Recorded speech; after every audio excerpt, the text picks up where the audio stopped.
भगवान की उपस्थित सभी कथा प्रेमी श्रोता महानुभाव, भक्ति स्वरूपा उपस्थित सभी माताएं, सहयोगी विद्वान ब्राह्मण, संगीत के गंधर्वगण, स्थान के देवता श्री हनुमंत लाल एवं मेरे हृदय आधार, जीवन आधार ठाकुर श्री गोवर्धन नाथ, आप सभी को शत शत नमन, शत शत प्रणाम। जगत नियंता, जगदाधार, पतित पावन, करुणा निधान, भक्तों के हृदय में रमन करने वाले प्रभु श्री राम, जिनकी पावन कथा और जिस पावन राम कथा का आज विश्राम दिवस 9वें दिन की परम मंगल में कथा श्रवण करने के लिए, चर्चा करने के लिए हम सभी भक्त हनुमान जी के मंदिर में, उनकी गोद में, उनके दरबार में एकत्रित हुए हैं। एक बार बड़े भाव से कहें जय सिया राम।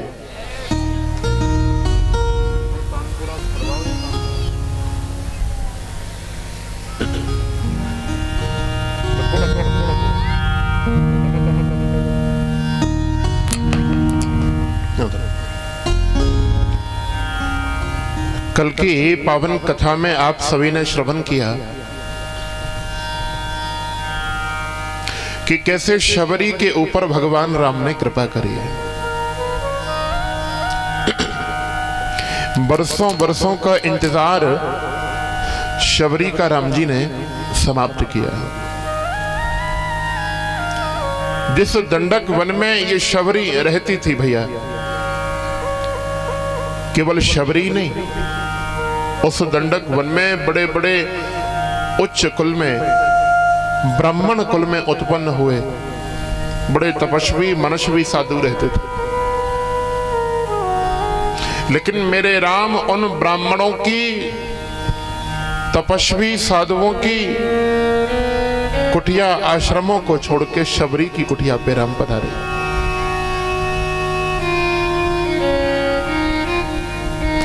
श्रीमद् भक्तमाल की एक छोटी सी कथा है, मैं आपको सुनाऊं।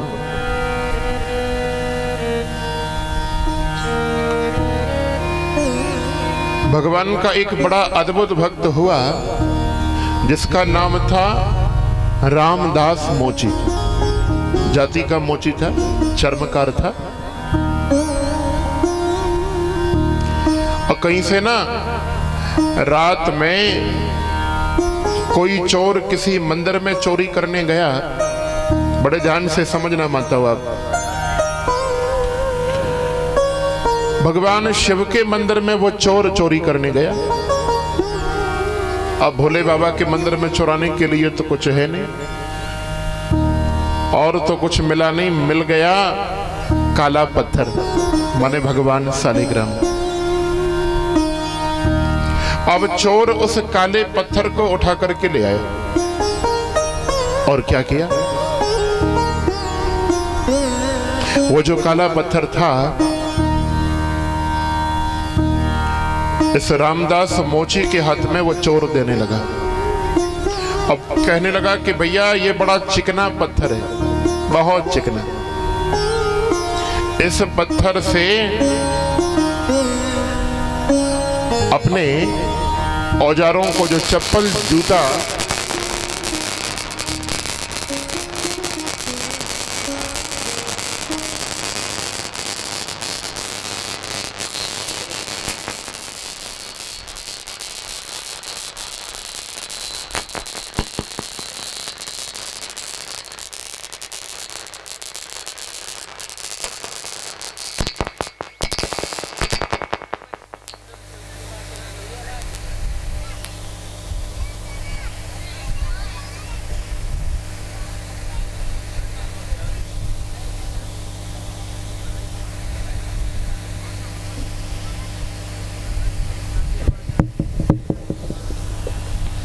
बोलो जय सिया राम। जय सिया राम। हमारे निहाल सिंह जी ने 9 दिन बड़ा बढ़िया निहाल किया है सबको, अच्छी बात है। ठाकुर जी खूब कृपा करें इनके ऊपर।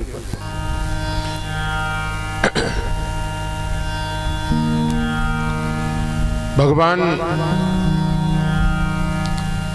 सालेग्राम के पत्थर को लेकर के चोर मंदिर से चुरा करके, और रामदास मोची जो चप्पल जूता गाठा करता था उसकी दुकान पे गया और कहने लगा कि भैया देखो ये जो काला पत्थर, जो चिकना चिकना पत्थर है ना, इससे तुम अपने चप्पल जूता गाठने वाले औजारों को खूब घिस सकते हो और खूब पहने हो जाएंगे। अब बेचारा वो भोला भाला मोची, वो क्या जाने कि भगवान कौन होते, सालेग्राम भगवान क्या है। एक जोड़ी पुरानी जूती चोर को दी और उस मोची ने भगवान सालेग्राम को ग्रहण कर लिया।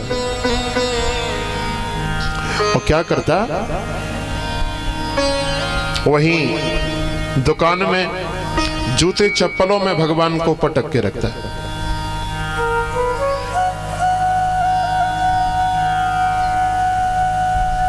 और रोज अपने औजारों को, जिनसे वो जूता चप्पल बनाया करता था, गांठा करता था, अपने उन औजारों को भगवान सालेग्राम से रोज घिसा करे। भोला भाला जानता नहीं। अब जिस मार्ग में ये अपनी दुकान लेकर के बैठता था ये रामदास मोची, उस मार्ग से एक महात्मा निकले, बड़े सिद्ध महात्मा भजनानंदी। महात्मा की दृष्टि पड़ी तो बड़े कोपित हुए। धूर्त, प्राणों का भय नहीं, इतना बड़ा अपराध कर रहा है, रुक अभी श्राप देकर के तुझे मार डालता हूं। वो रामदास मोची बोला, बाबा मैंने कौन सा पाप किया, आप मुझे क्यों दंड दे रहे? बोले मूर्ख, तेने हमारे भगवान सालेग्राम को जूता चप्पलों में पटक रखा है, भगवान जूता चप्पलों में पड़े। वो बोला कि महात्मा जी मुझे मालूम नहीं था कि ये भगवान है। एक व्यक्ति इन्हें काला पत्थर बताकर के मुझे दे गया और मैं तो रोज अपने औजार इनसे घिस करके पहने करता हूं। आप मुझे क्षमा करें। और बाबा अगर ये भगवान हैं तो आप ही इन्हें ले जाएं। इनकी सेवा पूजा करना मुझे तो आता नहीं, मैं तो अज्ञानी, मैं क्या जानूं। और तो बाबा भगवान सालेग्राम को अपनी कुटिया पे ले आए वो महात्मा बंधुओं, और बड़े भाव बड़ी श्रद्धा से भगवान सालेग्राम का वो पूजन अर्चन करने लगे। समय से स्नान कराएं, आरती उतारें, भोग लगाएं, सारी क्रिया करें। 2 दिन बीते और दूसरे ही दिन की रात्रि को महात्मा के स्वप्न में साक्षात भगवान प्रकट हुए और भगवान ने प्रकट होकर कहा कि बाबा तुम्हारी इस कुटिया पर मेरा मन नहीं लगता, आपकी कुटिया पे मन नहीं लग रहा मेरा। आप तो प्रातःकाल होते ही मुझे मेरे भक्त रामदास मोची के पास में छोड़ाना है। बाबा स्वप्न में भगवान से बात करने लगे, वाह प्रभु मैं तो यहां षोडश उपचार से विधि विधान से आपका पूजन कर रहा हूं, समय से आपका भोग लगाता हूं, समय से आपकी आरती उतारता हूं, स्नान कराता हूं, जगाता हूं, सुलाता हूं। ये तो थोड़ा सा बंदा करो भाई, थोड़ा सा।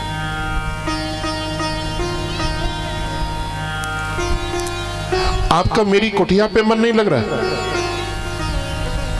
और दूसरी तरफ वो रामदास, वो चप्पल जूता गांठने वाला कितना आपका अपमान करता है,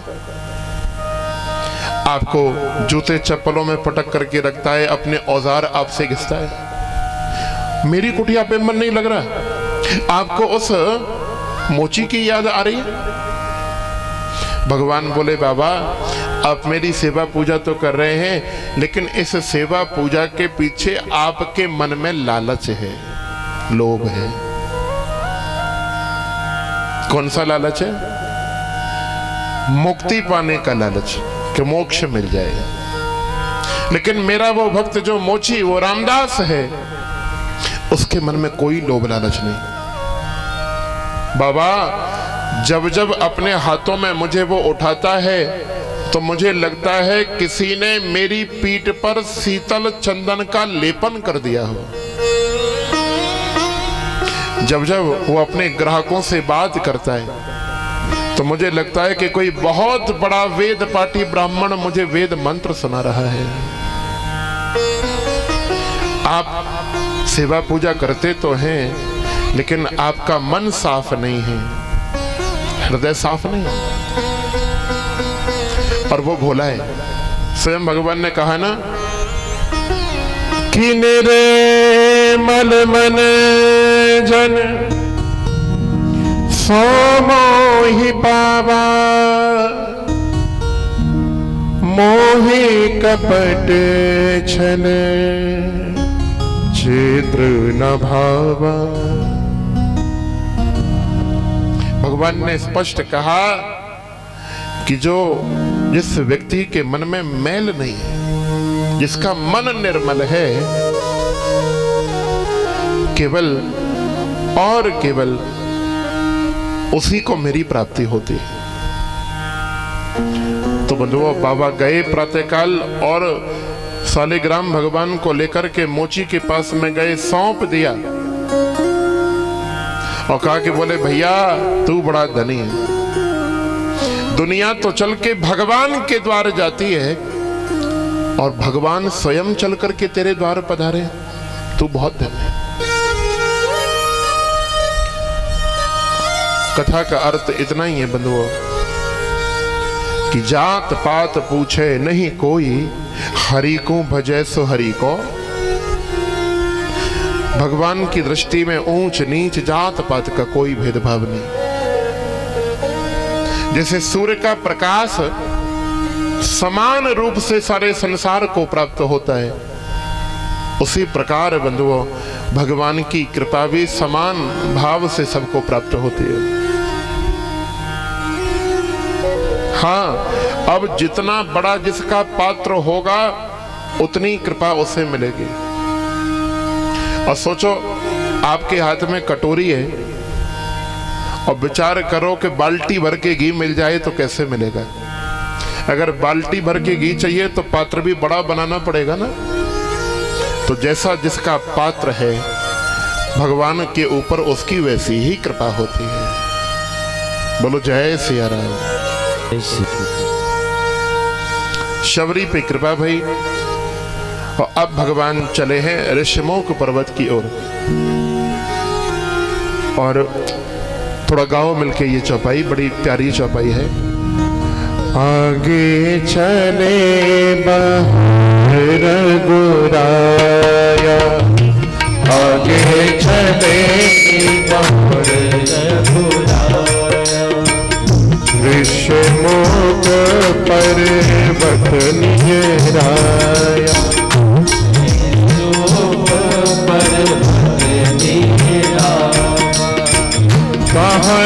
सचेव सहित सुग्रीवा,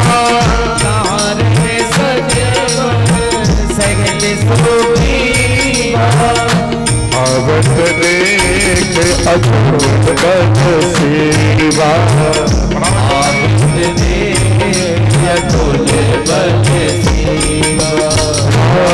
सिया राम जय जय राम।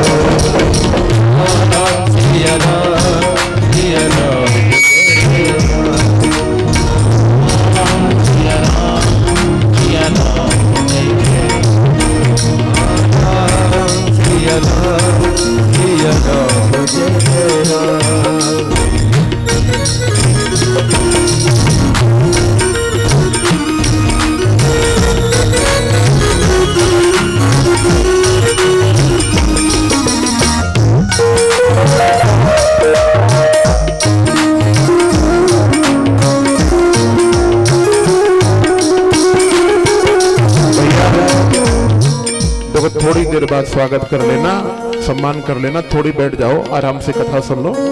बीच में जब भजन हो तो आराम से स्वागत करना, थोड़ा बैठ जाओ,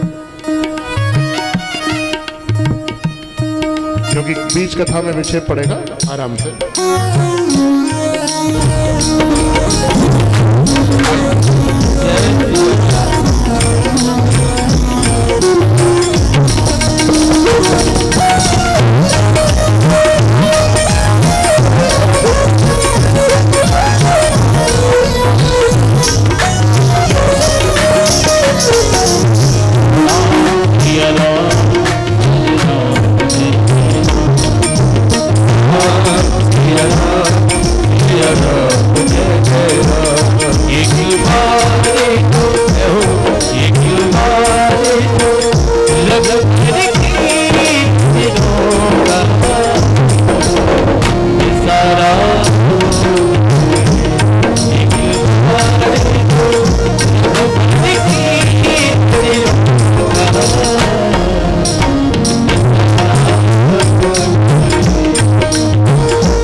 बोलो जय सिया राम। जय सिया। बढ़ाओ भैया इसको तो। आखिरी दिन निहाल सिंह जी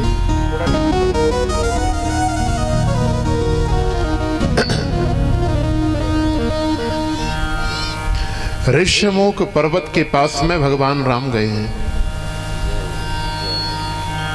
तो देखो इस पर्वत पे रहता है बाली का छोटा भाई सुग्रीव।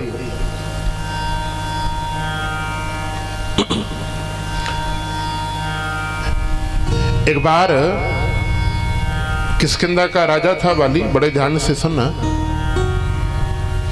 एक मायावी नाम का राक्षस बाली को युद्ध में ललकारने के लिए आया, युद्ध करने आया। तो बाली और उस मायावी राक्षस का बड़ा युद्ध हुआ। प्राण बचा करके वो भागा मायावी, और बाली पीछे पीछे भागा। सुग्रीव भी साथ में था। वो मायावी राक्षस एक कंदरा, एक गुफा के अंदर प्रवेश कर गया। तो बाली कहने लगा सुग्रीव से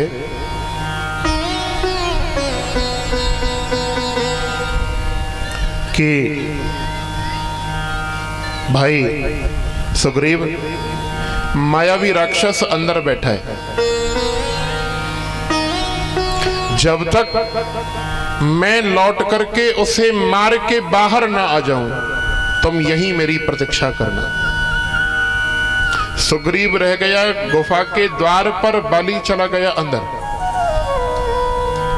अच्छा अब देखो सुग्रीव ने क्या किया। बहुत समय हो गया, बाली जब बाहर नहीं निकला तो सुग्रीव ने समझा कि मायावी राक्षस ने बाली को मार डाला।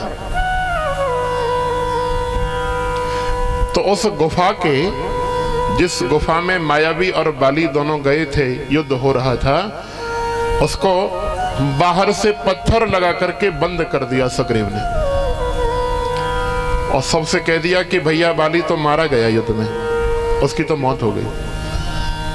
और अपने भाई की जगह स्वयं किष्किंधा का राजा बन के बैठ गया सुग्रीव। जबकि नियम तो यह था कि अगर बाली की मृत्यु भी हो गई हो तो उसका पुत्र अंगद, उसे राजगद्दी मिलनी चाहिए थी। लेकिन सुग्रीव खुद राजा बन के बैठ गया। उधर बाली ने कई दिन के भयंकर युद्ध में मायावी राक्षस को मारा और गुफा से बाहर निकल करके वो किष्किंधा पहुंचा तो देखा सुग्रीव सिंहासन पे बैठा है। बड़ा क्रोध में आया बाली और खूब पिटाई करी सुग्रीव की। जैसे तैसे सुग्रीव अपने प्राणों को बचा करके अपने कुछ साथियों के साथ ऋष्यमुख पर्वत पे उसने शरण ली। देखो बाली को श्राप था कि जिस दिन वो ऋष्यमुख पर्वत पे जाएगा उस दिन उसकी जिंदगी का आखिरी दिन होगा, वो मर जाएगा, उसकी मौत हो जाएगी।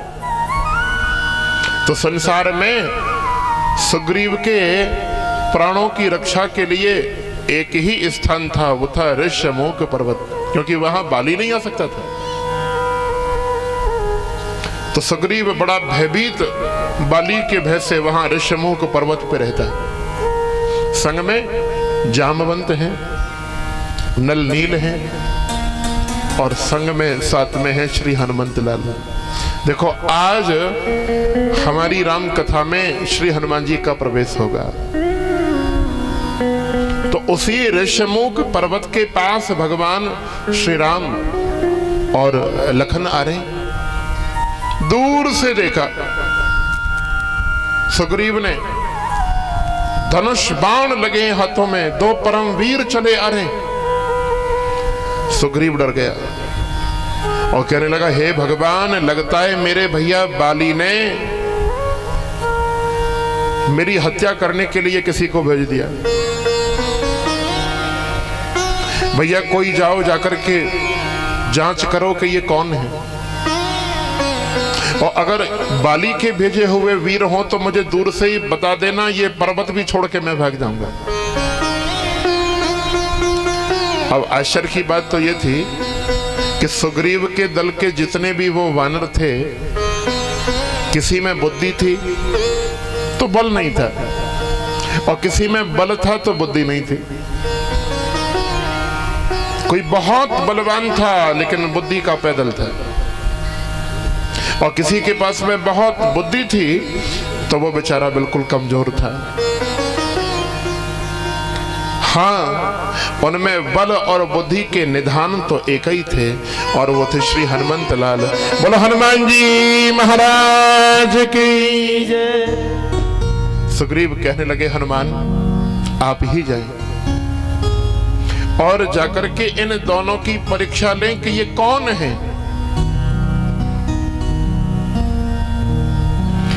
ब्राह्मण का रूप श्री हनुमंत लाल ने धारण किया, और ब्राह्मण का रूप धारण करके आए, और क्या किया, गोस्वामी तुलसीदास जी कह रहे हैं कि आते ही इन्होंने सीधा भगवान को प्रणाम किया।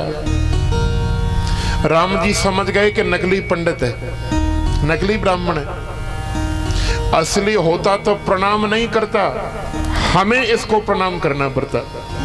हम क्षत्रिय, ये ब्राह्मण, और ब्राह्मण होके हमें प्रणाम कर रहा है, ये पंडित नहीं है, ये ब्राह्मण नहीं। और पूछा, को तुम श्यामल गौर शरीरा, क्षत्रिय रूप फिरो बन बीरा। हनुमान कह रहे हैं, आप कौन हैं? किसी ऋषि के पुत्र हैं या किसी राजा के बेटा हैं? देखने में तो लगता है आप बड़े शूरवीर हैं।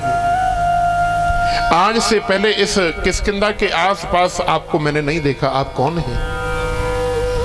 अब राम जी हनुमान को देख रहे हैं, मंद मंद मुस्कुरा रहे, बड़ी मंद मंद मुस्कान मुखमंडल पे आ रही है राम जी के।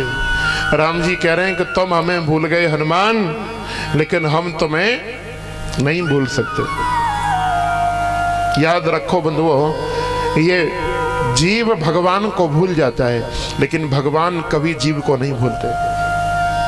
भगवान तो हमेशा अपने भक्तों को याद रखते हैं। और थोड़ा सुने गोस्वामी जी क्या लिख रहे हैं।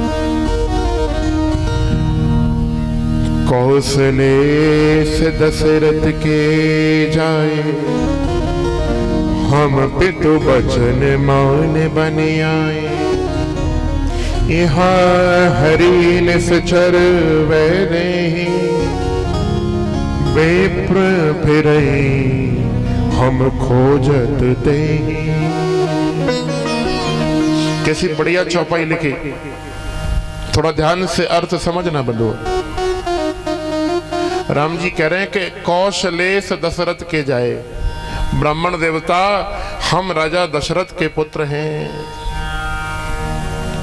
हम पितु वचन मान बने आए। इसका सीधा अर्थ तो यह है कि हम अपने पिता का वचन मान करके वन में चले आए।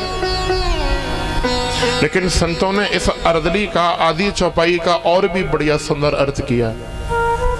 हम पितु वचन मान बने आए। थोड़ा ध्यान से समझना बंधुओं, समझने वाली बात है। हम पितु मनो राम जी कह रहे हैं कि हम तेरे पिता हैं, तू हमें पहचान हनुमान। हम पितु, हम पिता हैं, वचन मान, हमारी बात का, हमारे वचन का विश्वास कर। और लास्ट में कह रहे हैं बने आए। हम जो दिखाई दे रहे हैं है नहीं, ऐसे तो हम बन के आए हैं, बाकी हैं तो हम तेरे पिता, परम पिता परमात्मा। लेकिन हनुमान जी फिर भी नहीं समझ पा रहे। भगवान कह रहे हैं कि हे ब्राह्मण देवता, यहां हमारी पत्नी का किसी राक्षस ने हरण कर लिया।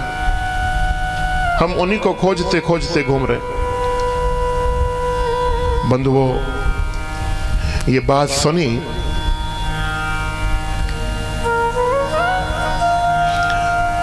तो अब हनुमान जी बार बार कभी नीचे देख रहे हैं और फिर राम जी का मुख देख रहे हैं।